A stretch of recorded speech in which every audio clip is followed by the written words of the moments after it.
बिस्मिल्लाहिर्रहमानिर्रहीम। अस्सलामु अलैकुम वरहमतुल्लाहि वबरकातुहू। मुस्लिम टेलीविजन अहमदिया इंटरनेशनल के लंदन स्टूडियो से खसूसी बुलेटिन के साथ आपकी खिदमत में हाजिर हैं। नाज़रीन, नमाज जुमा के दौरान जमात अहमदिया की लाहौर में वाक़े दो मसाजिद यानी मस्जिद दारुल ज़िक्र गड़ी शाहू और मस्जिद बैतुल नूर मॉडल टाउन पर होने वाले नहायत ज़ालिमाना और सफाकाना हमलों को अभी 3 रोज़ नहीं गुजरे थे कि पाकिस्तान में ही ज़िला नारोवाल के एक मुकाम पर एक और मासूम अहमदी को चाकू के वार करके शहीद कर दिया गया है। इस सिलसिले में हमने राब्ता किया है जनाब सलीमुद्दीन साहिब नाजिर मुरामा रबुआ से और हम आपकी खिदमत में पेश कर रहे हैं उनसे की जाने वाली बातचीत।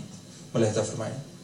सलीमुद्दीन साहब नाजिर मुरामा, आपसे हम दरख्वास्त करेंगे कि मेहरबानी करके नारोवाल में जो आज हादसा हुआ है और एक और हमारे मासूम अहमदी पर हमला किया गया है और उसे शहीद किया गया है, उस बारे में कुछ तफसीलात से हमें आगाह करेंगे। बिस्मिल्लाहिर्रहमानिर्रहीम।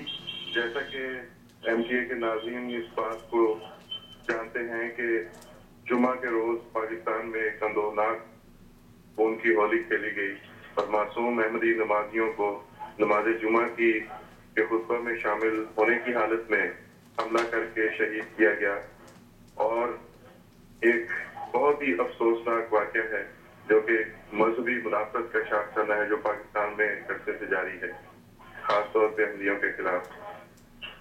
आज अभी उस वाक़े को जुमे को वाक़या हुआ, आज पीर का रोज है। सुबह 3 से 4 बजे के दरमियान नारोवाल का एक गांव है किला शोभा सिंह, जिसका आप नाम किला अहमदाबाद उन्होंने रखा है। उस गांव में हमारे एक अहमदी दोस्त नेमतुल्ला साहब अपने घर के सहन में बाहर चारपाई पे सो रहे थे तो एक बदबख्त मानद अहमदियत जो सिर्फ इस बिना पे कि ये अहमदी का घर है हमला करने की नीयत से दीवार प्लान के उस घर में दाखिल हुआ और उसने छुरियों के वार करके नेमतुल्ला साहब को वहीं शहीद किया। उनके शोर की आवाज सुनकर उनका बेटा अंदर से बाहर आया, मंसूर अहमद उसका नाम, और उसने उस पर भी हमला किया और वो इस वक्त जख्मी हालत में लाहौर के म्यो हॉस्पिटल में दाखिल है। अल्लाह ताला उसको जल्द सेहत याब करे। सलीमुद्दीन साहब, क्या जी कातिल के बारे में को पता है कि वो कौन है? मैं कातिल के बारे में अर्ज करने लगा था कि कातिल का नाम आबिद नाम बताया जाता है और वो कातिल पकड़ा गया है और उसी गांव का रिहायशी है और उसने ये कन्फेस किया है पुलिस के सामने कि मैं एक मौलवी का खुतबा सुन के जिसमें अहमदियों के कत्ल को जायज, ना सिर्फ जायज बल्कि जन्नत के हसूल का जरिया बताया गया है, मैंने ये इस वजह से कत्ल किया है। और ये जब लाहौर का वाक़या हुआ है उसके बाद इसने गांव में कहीं ऐलान भी किया मैं कि मैं अहमदी को नहीं छोड़ूंगा।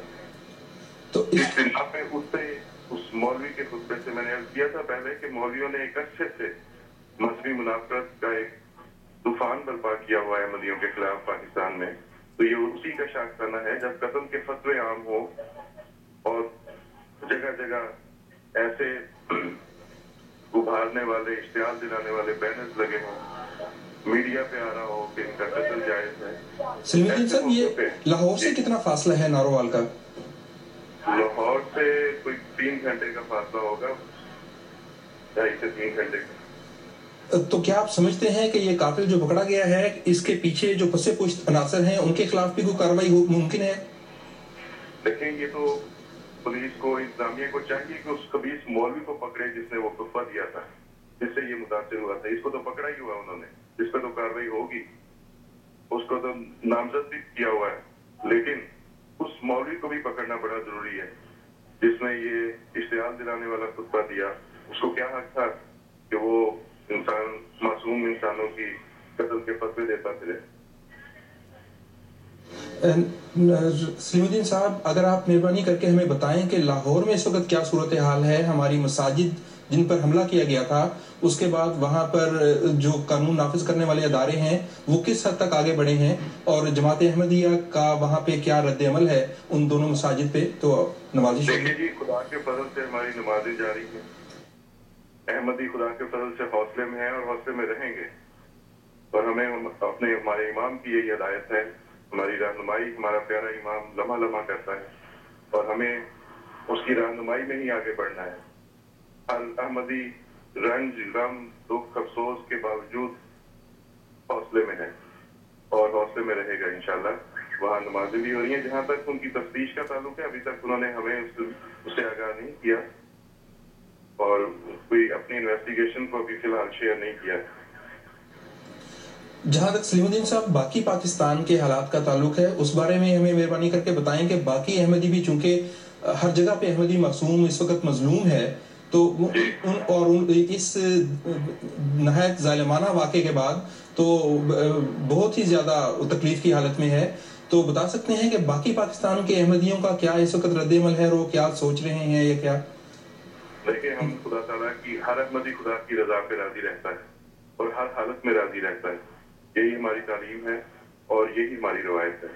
ان واقعات کے بعد بھی گو کہ ظاہر ہے آپ پاکستان کی صورتحال کو سمجھتے ہیں کہ یہ بدبخت ملا نے کس طرح کی فضا یہاں پہ قائم کر رکھی ہے اور شہ اس کو گورنمنٹ کی طرف سے بنائے گئے امتیازی قوانین دیتے ہیں.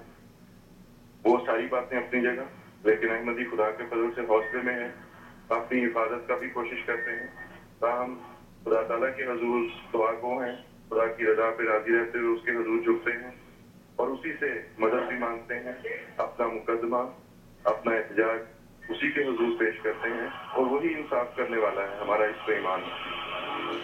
سلیم الدین صاحب, آخری بات اگر مہربانی کر کے بتائیں کہ لاہور میں جو شہید ہونے والے ہمارے بھائی ہیں کیا ان کی تدفین مکمل ہو چکی ہے, اور باقی کوئی صورتحال اس واقعے کے حوالے سے اگر آپ بتانا چاہیں تو ہمارے ناظرین کو انفارم کریں. اس وقت جو صورتحال ہے, ابھی بھی میں قبرستان ربا کے قبرستان سے ہی آپ سے بات کر رہا ہوں.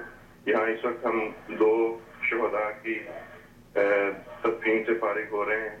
اس میں چودھری اعجاز نصر اللہ صاحب کی میت تھی اور دوسرا ایک بچے کی تھی 17 سے 18 سال کا ایک معصوم احمدی بچہ جو وقت 9 میں بھی تھا, میڈیکل کالج کے پہلے سال کا اسٹوڈنٹ تھا, وحید احمد. ابھی اس کی تدفین ہوئی ہے.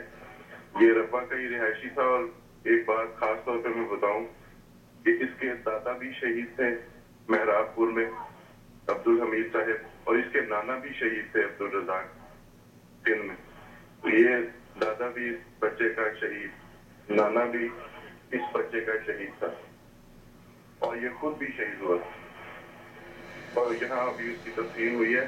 تو اس طرح ان 2 تدفین شہداء کی تدفین کے بعد اب ربا میں جو اس وقت تک تدفین ہو چکی ہیں وہ 73 شہداء کی ہم تدفین کر چکے ہیں. 2 انشاءاللہ کل یہاں پہ نماز جنازہ ادا کی جائے گی, اس کے بعد تدفین ہوگی. ناظرین, پاکستان کے مظلوم احمدیوں سے متعلق مزید تفصیلات ہم آپ کی خدمت میں وقتاً فوقتاً اپنی نشریات میں پیش کرتے رہیں گے.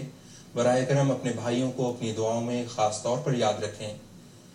السلام علیکم ورحمۃ اللہ وبرکاتہ.